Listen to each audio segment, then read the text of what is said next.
صل على محمد وآل محمد.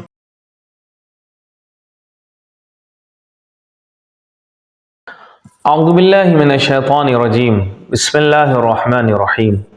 قال امیر المؤمنین علی بن ابی طالب علیہ الصلاۃ والسلام: خالط الناس مخالطۃ ان متم معها بقوا علیکم وان عشتم حنوا الیکم. ایک مثالی معاشرہ بنانے کے لیے امام نے اس کلمات قصار میں ایک بہت اہم نقطے کی طرف اشارہ فرمایا ہے. پہلے اس حدیث کے کلمات کے کچھ ترجمے کو دیکھا جائے، معنی کو دیکھا جائے. خالطو گھل مل کر رہنا، زندگی بسر کرنا، معاشرت کرنا، میل جول رکھنا. الناس لوگ، مخالطتاً یعنی وہی زندگی گزارنا، گھل مل کر رہنا، میل جول. ان متم اگر مر جاؤ، اگر تمہاری موت آ جائے، گزر جاؤ. بقو وہ روئیں، وہ گریہ کریں، آنسو بہائیں. ان عشتم اگر زندہ رہو. حنو وہ لوگ مشتاق رہیں. یہ کلمات کے معنی ہو گئے. اب اس حدیث کا ذرا ترجمہ: لوگوں کے ساتھ ایسی زندگی بسر کرو کہ اگر تم مر جاؤ تو تم پر وہ لوگ گریہ کریں، اور اگر زندہ رہو تو تمہارے دیدار کے مشتاق رہیں. اس کلام میں معاشرے کو امام ایک پیغام دینا چاہتے ہیں کہ تمہاری زندگی اس طرح سے ہو کہ تمہارے زندہ رہنے پہ بھی تمہارے وجہ سے لوگوں کو فائدہ پہنچے، اور اگر تم دنیا سے گزر جاؤ تو تمہارے جانے پہ وہ ایک خلا محسوس ہو. اسلام انسان کی اجتماعی سماجی زندگی کو بہت زیادہ اہمیت دیتا ہے. حتیٰ بعض اوقات انسان کے لیے یہ ہے کہ وہ اپنے فردی فائدے کو، اپنے اکیلے کے فائدے کو زندگی اور اجتماعی اور سماج کی زندگی کے لیے، سماج کے فائدے کے لیے اپنے ذاتی فائدے کو قربان کر دے. اگر کہیں کلی طور پر اچھی زندگی اور اچھے میل جول کے بارے میں تاکید کی ہے تو کہیں کہیں جزئی طور پر، اس لیے کہ معاشرہ گھر سے بنتا ہے. گھر میں ماں باپ کا آپسی میل جول، آپسی تعلقات، اولاد کا ماں باپ سے، ماں باپ کا اولاد سے، شوہر کا بیوی سے، بیوی کا شوہر سے، والدین سے، اس طرح سے گھر میں ہمسائے سے، دوست سے، ہم فکر سے، ہم مکتب سے، ہم کلاس سے، اور ایک جگہ کام کرنے والوں کے ساتھ ایسا تم اپنی زندگی گزارو، ایسا کردار پیش کرو کہ تمہارے گزر جانے پہ وہ آنسو بہائیں، اور اگر تم زندہ رہو وہ تم سے ملنے کی امید رکھیں. اگر آپ لوگوں کے ساتھ محبت اور شفقت سے پیش آئیں گے تو یقیناً لوگ آپ کو بھی محبت دیں گے. دو طرفہ معاملہ ہے، سیدھی سی بات ہے. اگر ہم دوسروں کو محبت دیں گے تو یقیناً ہمیں بھی واپسی میں محبت ملے گی. لیکن اگر ادھر سے محبت نہ ہو تو یقیناً دوسری طرف بھی لوگ محبت نہیں دیں گے. حسن معاشرت اور اچھی زندگی کے لیے محبت کا بانٹنا بہت ضروری ہے. ایسی زندگی نہ ہو کہ جب تک زندہ رہیں لوگ گالیاں، برا بھلا اور کم سے کم دل ہی میں برے احساسات رکھتے ہوں، اور مرنے کے بعد ٹھنڈی سانس لیں اور کہیں مر گیا مردود، نہ فاتحہ نہ درود. ایسی زندگی نہ گزاریں. ایک چھوٹا سا بچہ بھی اس کائنات میں، ہر آدمی، غلام، گھر والے، دوست، کام کرنے والے، ہر آدمی اس دنیا میں بھوکا ہے محبت کا. جو محبت دے گا اسے واپس میں محبت ملے گی.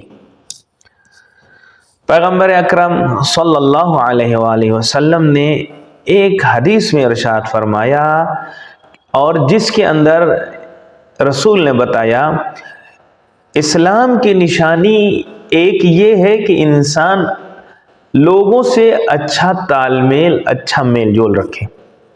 کیا فرمایا؟ احسن مصاحبت من صاحبک تکم مسلم، ہم نشین کے ساتھ اچھا رفتار اختیار کرو تاکہ مسلمان شمار کیے جاؤ۔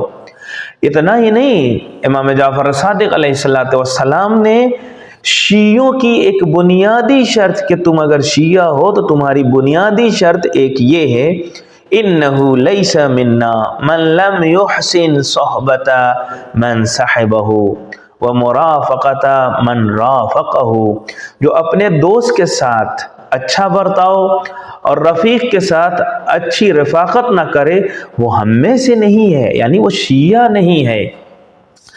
اب اگر کوئی اپنے پڑوس کے ساتھ شیعہ ہو، اس کا پڑوس اس سے ناراض ہو، اس کا پڑوس اس کے لیے دل میں جگہ نہ رکھتا ہو، کس وجہ سے؟ اس کے کردار کی وجہ سے۔ اگر اخلاق اور کردار خراب ہو جائے اور آس پاس کے لوگ اگر نفرت کرنے لگے تو اس میں اب سوچنے کی ضرورت ہے کہ کہیں ایسا تو نہیں ہے کہ ہم اصل میں شیعہ ہیں بھی کہ نہیں۔ آج کے زمانے میں دیکھا جائے تو لوگوں کے پاس اچھا تال میل، میل جول ان لوگوں سے ہوتا ہے جو زیادہ تر معیار مادہ، پیسہ، دولت، ان سب چیزوں کو بناتے ہیں۔ اگر کسی کے ساتھ میرے فائدے جڑے ہوئے ہیں اس وقت تک میں اس کے ساتھ بہت اچھا تال میل رکھتا ہوں، بہت اچھی رفاقت نبھاتا ہوں، بہت اس کے ساتھ رہتا ہوں۔ ایسے بہت سے لوگ ہیں۔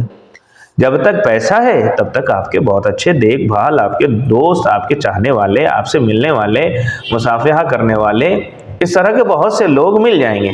اور جیسے ہی وہ منافع جب تک ملنے کی امید تھی ان کے ساتھ اٹھ بھی رہے ہیں، بیٹھ بھی رہے ہیں، جا بھی رہے ہیں، اور جیسے ہی نہ ملے وہ رفاقت ختم، وہ حسن معاشرت ختم، وہ ساری چیزیں رکھ دی جاتی ہیں۔ جیسے ہی میرے منافع پر پورے ہو گئے تو پھر وہ اپنے واپس اس خیمے میں پہنچ جاتا ہے۔ اسی طرح اگر کسی کی وجہ سے میرے مادی اور مالی منافع کو خطرہ لاحق ہے تو اس کا خون کا پیاسا ہو جاؤں گا۔ ہے اگر کوئی میرے ذاتی فائدے کو نقصان پہنچانا چاہتا ہے تو اب اس سے دشمنی بڑھ گئی، اب اس کی کچھ بھی ہو اب اس کو چھوڑا نہیں جائے گا، اب اس کے خون کا پیاسا ہو گیا انسان۔ جیسے اس کی وجہ سے میرے منافع میسر ہو جائیں گے وہی دشمن میرا دوست ہو جائے، وہی دشمن میرا دوست ہو جائے۔ لہٰذا ایسی دوستی اور دشمنی کا بھی کوئی فائدہ نہیں، اور یہ کبھی ہمیشہ نہیں رہ سکتی۔ نہ ہی ایسی دوستی پر لوگ کسی کے مشتاق ہوتے ہیں اور نہ ہی مرنے پر زار و قطار، اس لیے کہ جب تک چیز ہے، جب تک فائدہ پہنچ رہا ہے تب تک بہت اچھا، مر جائے یا وہ زندہ رہے کوئی ملنے کی امید نہیں رہتی۔ مرنے پہ نہ آنسو بہائے گا، نہ ملنے کی زندگی میں امید کر۔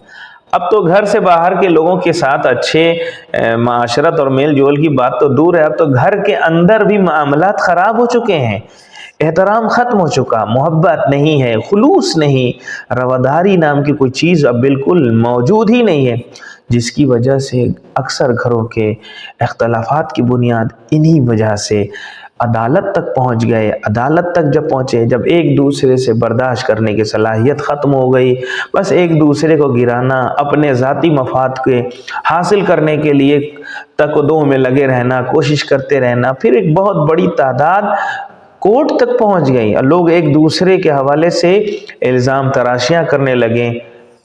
یہ سب کی وجہ کیا ہے؟ اچھا اخلاق، اچھا تال میل، اچھا میل جول، حسن معاشرت نہ رکھنے کی وجہ سے۔ جب تک حسن معاشرت انسان اختیار نہیں کرے گا، پیار و محبت کی زندگی نہیں جیا جا سکتا۔ اس وقت تک ہمارے معاشرے میں جرائم کا شمار بہت زیادہ بڑھتا رہے گا، جرائم بڑھتے رہیں گے۔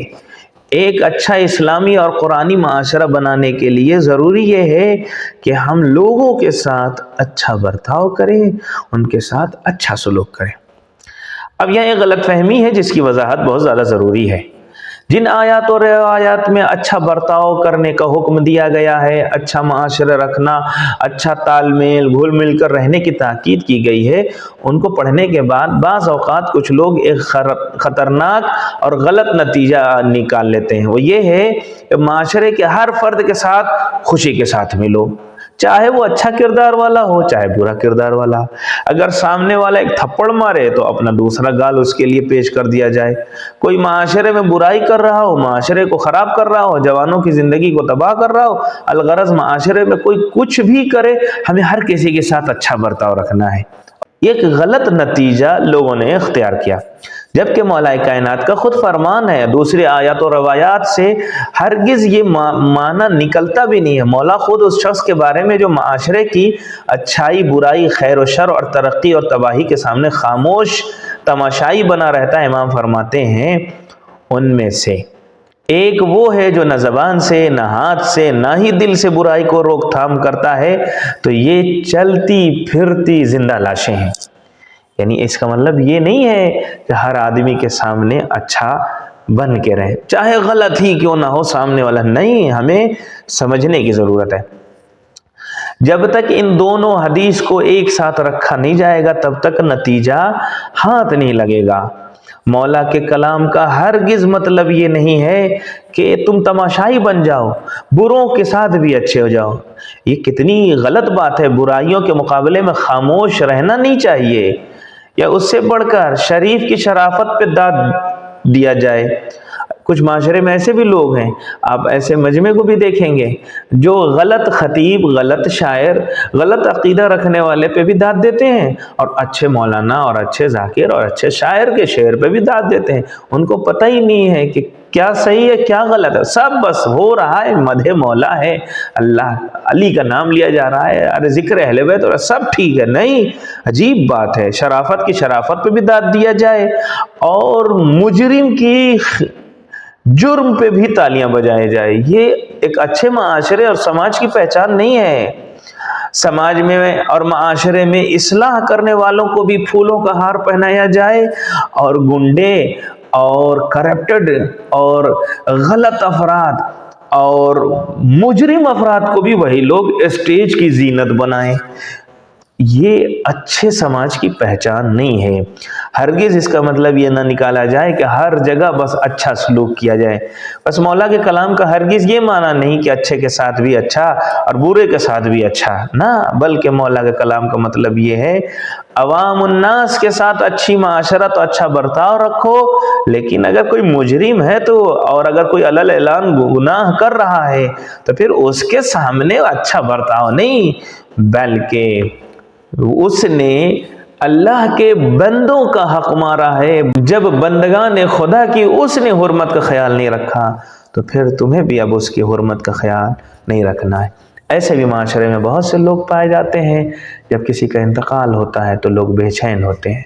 ایک اچھا انسان چلا گیا, ایک اچھا آدمی چلا گیا, جس کے مرنے پہ روتے ہیں, اور کچھ لوگ ایسے ہیں کہ جن کے مرنے پہ کچھ لوگ خوش بھی ہوتے ہیں کہ ایسا کردار والا تھا کہ اس کا نہ رہنا ہی بہتر ہے. اس لیے آخر میں یہی دعا, خدایا ہمیں اپنی زندگی میں ایسا کردار بنانے کی توفیق عطا فرما کہ ہم جب زندہ رہیں تو لوگ ہمارے دیدار کے مشتاق رہیں, اور جب ہم دنیا سے گزر جائیں تو لوگ ہمارے اوپر آنسو بہائیں. وآخر دعوانا ان الحمدللہ رب العالمین.